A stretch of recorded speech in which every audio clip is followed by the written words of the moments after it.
আল্লাহ রব্বুল আলামিন বলেন, এই আসমানের নিচে জমিনের উপরে আমি আল্লাহ তাআলা কোরআনুল কারীম নাজিল করেছি।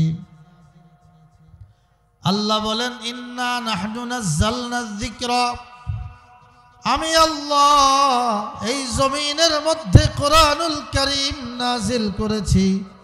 ওয়া ইন্না লাহু লাহাফিজুন, আমি আল্লাহ নিজেই কোরআনুল কারীমকে হেফাজত করব। কোরআন নাজিল করেছেন কে? হেফাজত করবেন কে? আল্লাহ তাআলা দুই কথা বললেন, কোরআন আমি নাজিল করেছি, কোরআনকে আমি হেফাজত করব।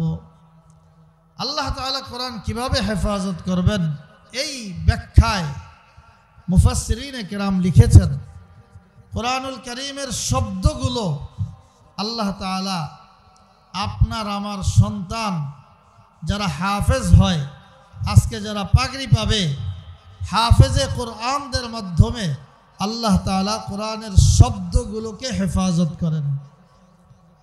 কোরআনের শব্দের ভিতরে অর্থ আছে, অর্থ ব্যাখ্যা, এগুলো আল্লাহ তাআলা উলামায়ে কেরাম, মুফতি সাহেব, মুহাদ্দিসিনে কেরাম, মুফাসসিরিনে কেরাম এদের মাধ্যমে হেফাজত করেন।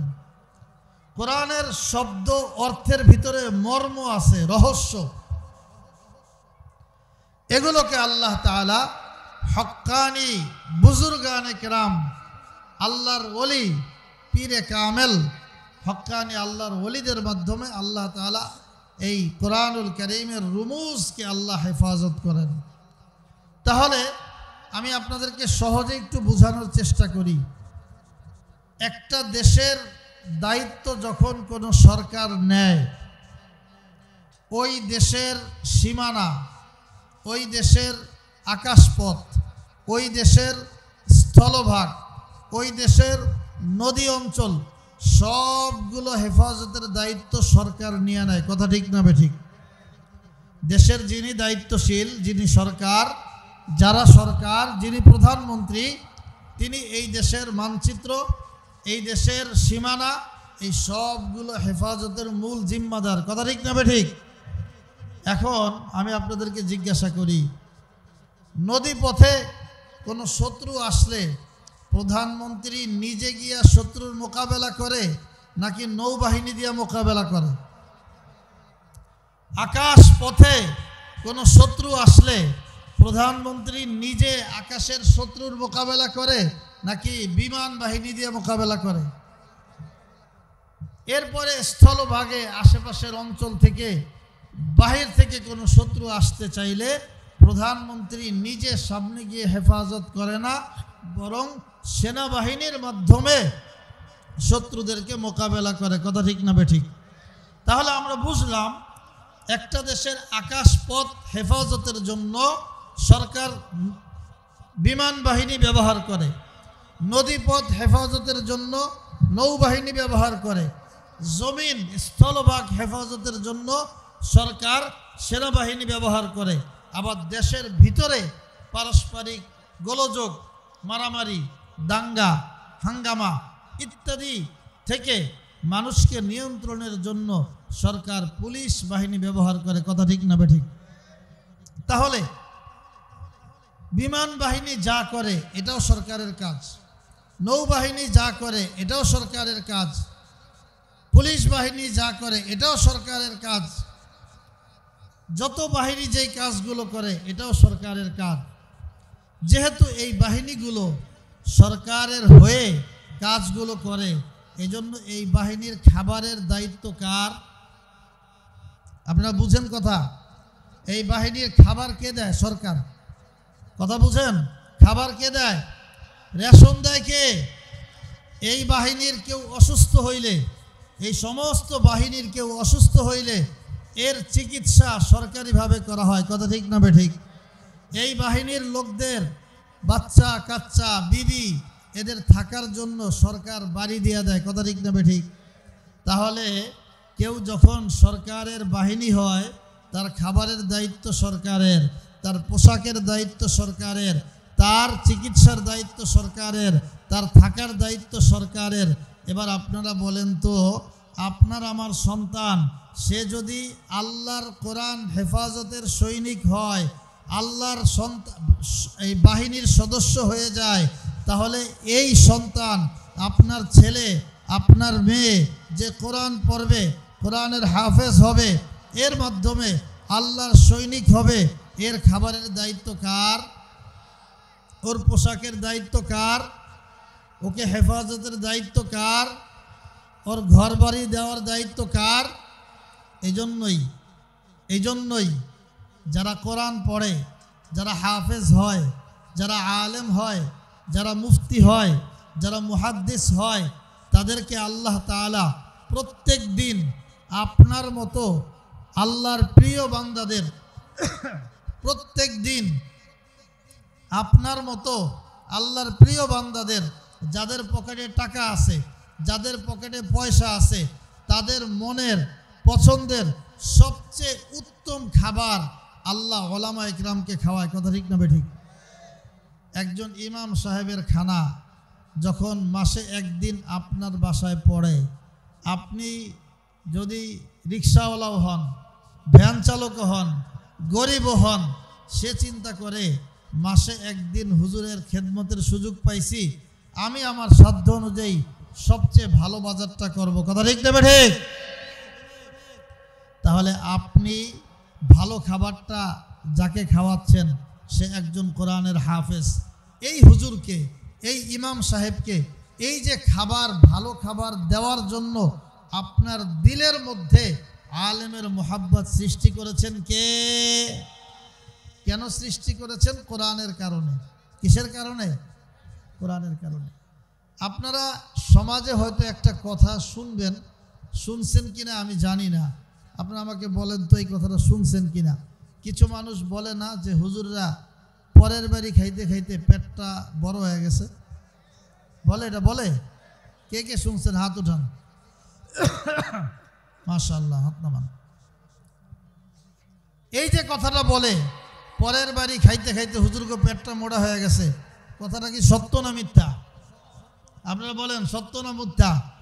পড়ছেন বিপদে, এই উত্তরটা আমি নিব। এর আগে সবাই বলেন নারায়ে তাকবীর, নারায়ে তাকবীর। কোরআন হাদিস যেখানে, উলামায়ে ইকরাম যেখানে। আলহামদুলিল্লাহ, আমাদের প্রিয় ভাই, প্রিয় নেতা, প্রিয় সমাজকর্মী, আপনাদের সকলের প্রিয় জনাব আলহাজ মোশাররফ হোসেন খোকন সাহেব আজকের মাহফিলের প্রধান অতিথি আমাদের মাঝে এসে উপস্থিত হয়েছেন। সবাই বলেন মারহাবা, মারহাবা, মাশাআল্লাহ। আল্লাহ তাআলা এই খোকন সাহেবকে দ্বীনের জন্য কবুল করুন, আমিন। জুলুম নির্যাতনের স্টিম রুলার, হকের পথে থাকার কারণে, কোরআনের পথে থাকার কারণে, মুফতি আমিনীর সমর্থনে থাকার কারণে, মসজিদের পক্ষে থাকার কারণে, মাদ্রাসার পক্ষে থাকার কারণে খোকন সাহেবের উপর অনেক জুলুম নির্যাতন হয়েছে। কথা ঠিক না ঠিক? আজকে যারা জুলুমকারী তারা তো বিতাড়িত হয়েছে, খোকন সাহেব প্রধান অতিথির আসনে অধিষ্ঠিত হয়েছে। ঠিক না ঠিক? এই জন্য কোরআন থাকবে, মসজিদ থাকবে, মাদ্রাসা থাকবে, উলামা ইকরাম থাকবে। যারাই বলবে রাষ্ট্র ধর্ম ইসলাম মানি না, যারাই বলে ব্যাঙ্গের ছাতার মতো মাদ্রাসা হচ্ছে, তারাই ইতিহাস থেকে, দেশ থেকে চোরের মতো পালাতে বাধ্য হবে ইনশাআল্লাহ। সম্মানিত উপস্থিতি, আমরা যেই কথা বলছিলাম, বসেন সবাই। আমাদের প্রিয় ভাই, প্রিয় নেতা আমাদের মাঝে আছেন ইনশাআল্লাহ। আমরা আখেরি মোনাজাতের আগে ভাইয়ের কথা শুনবো ইনশাআল্লাহ। তিনি আপনাদের জন্য, এ জাতির জন্য কি স্বপ্ন দেখেন সেটা শোনাবেন ইনশাআল্লাহ। তো যেই কথা বলছিলাম, আপনাদেরকে একটা প্রশ্ন করছিলাম, মনে আছে?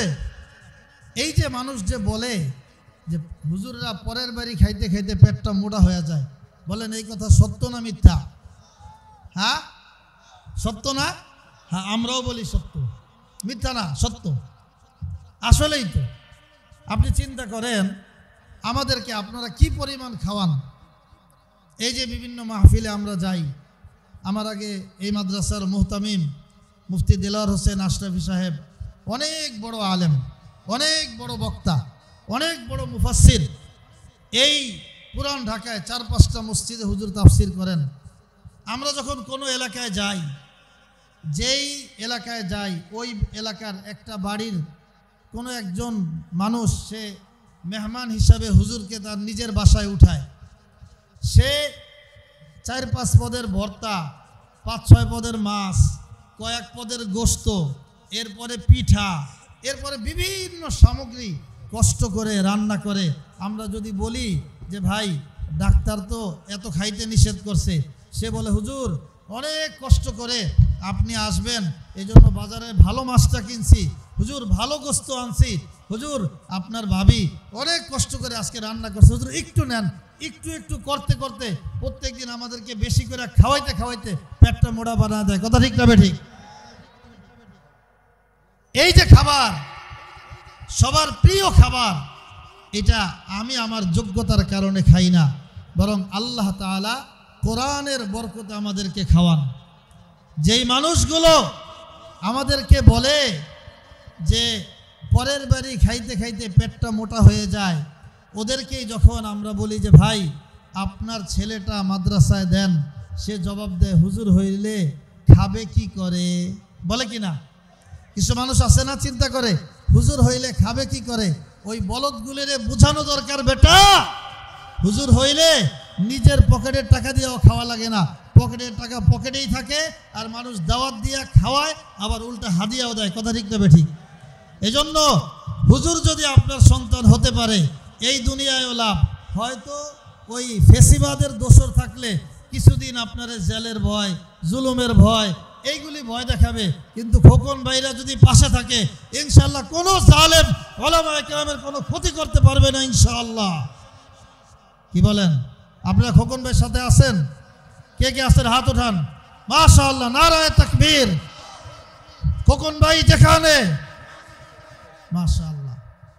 তো যেই কথা বলছিলাম, আপনার ছেলে যদি হুজুর হয়, দুনিয়ারটা বললাম যে কষ্ট করে আপনার খাওয়াইতে হবে না। আপনারা কি বৃদ্ধাশ্রমের নাম শুনছেন? বৃদ্ধাশ্রম, ওখানে কারা থাকে? বাচ্চারা। হ্যাঁ, কারা থাকে? হ্যাঁ, জোরে বলেন। কারা?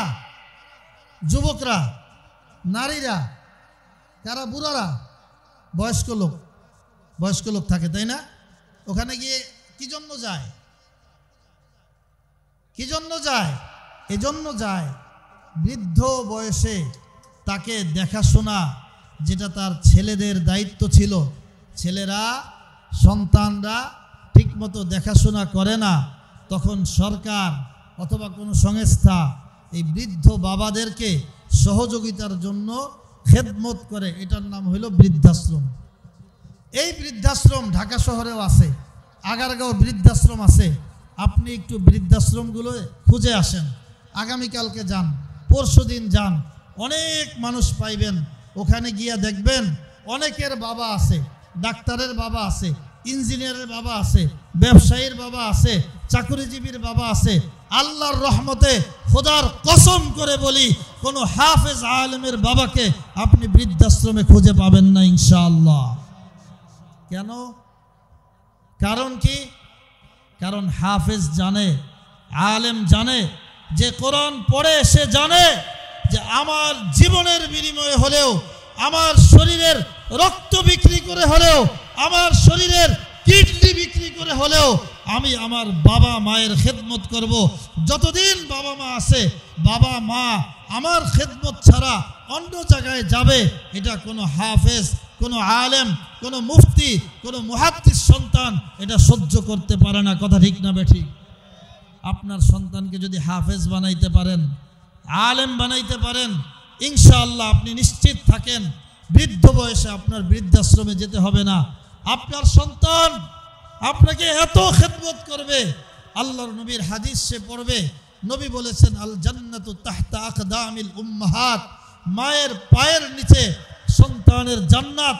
আপনার ছেলে মা হিসাবে আপনাকে এত সম্মান করবে, সারা দুনিয়া একদিকে, মায়ের সম্মান একদিকে, এটা আপনার সন্তান বোঝে।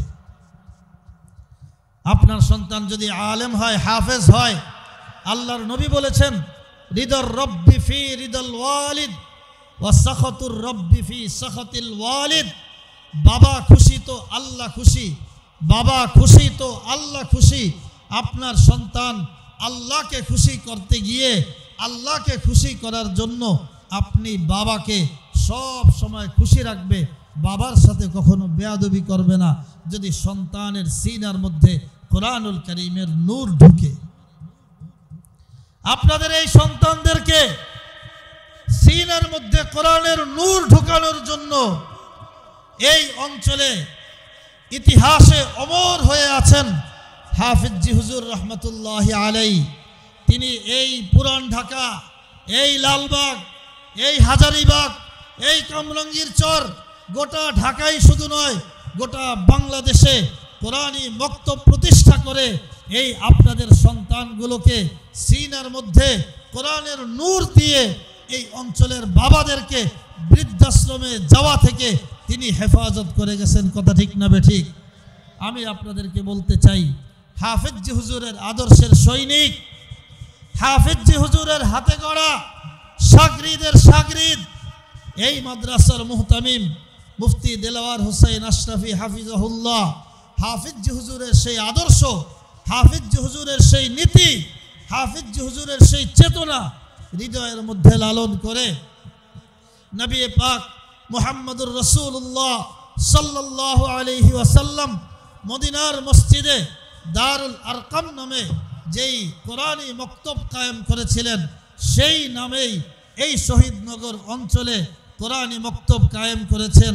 মা বোনদের জন্য, বয়স্কদের জন্য কোরআন শিক্ষার ব্যবস্থা করেছেন, বাচ্চাদের, আপনার মেয়েদের কোরআন শিক্ষার ব্যবস্থা করেছেন। বলেন, আল্লাহকে খুশি করার জন্য নিজেরা বৃদ্ধাশ্রমে না গিয়ে বৃদ্ধ বয়সে নিজের সন্তানের খেদমত পাওয়ার লক্ষ্যে, আল্লাহর সন্তুষ্টির লক্ষ্যে আমরা আমাদের ছেলে মেয়েদেরকে কোরআন শিখাবো তো ইনশাআল্লাহ। আল্লাহ তাআলা আমাদের সবাইকে কবুল করুক। সবাই বলেন আমিন। যদি কোরআন শিখান, শুধু বৃদ্ধাশ্রম থেকে বাঁচবেন এমনটাই না, শুধু সন্তান ভালো খাবে এমনটাই না। আজকে আপনারা বলেন তো, এই যে স্টেজে আমাদের খোকন সাহেব উঠছেন, খোকন সাহেবকে প্রিন্সিপাল সাহেব ইস্তেকবাল করে নিয়ে আসছেন। আমার ডানে বামে অনেক মুরব্বীরা, ওলামা ইকরাম বসা আছেন। স্টেজে যে বসে সে কি দামি হয় না কম দামি হয়? এই জোরে বলেন, দামি না কম দামি? দামি নাকি কম দামি? স্টেজে যে বসে সে অনেক সম্মানিত। আপনার যেই বাচ্চাটা হাফেজ হয়েছে, স্টেজের দামি মানুষ যখন তাকে পাগড়ি দিবে, তাকে এই ক্রেস্টগুলো দিবে, আপনার কাছে ভালো লাগবে কিনা? বলেন, ভালো লাগবে? এখানে আমরা যে লোক আছি 1000 লোক ধরেন, এই জায়গায় যদি 1 লক্ষ লোকের সামনে আপনার সন্তান ক্রেস্ট পায়, এটা আরও বেশি ভালো লাগবে। এই যুগে ফেসবুকে সবাই পোস্ট দেয় ভালো কিছু করলেই। কেন দেয়? যেটা ভালো কাজ করলাম মানুষ বাহবা দেখ। তো 1000 লোকের বাহবা পাইলে আমরা খুশি, 1 লাখ হইলে আরও খুশি। যদি 1 কোটি লোকের সামনে আপনার সন্তানকে ক্রেস্ট দেয়, আরও বেশি খুশি হব না আমরা? আচ্ছা, যদি 100 কোটির সামনে দেয়, আরও খুশি হবেন। যদি এই মুহূর্তে সারা পৃথিবীতে যত মানুষ আছে সবার সামনে দেয়, আরও খুশি হব না?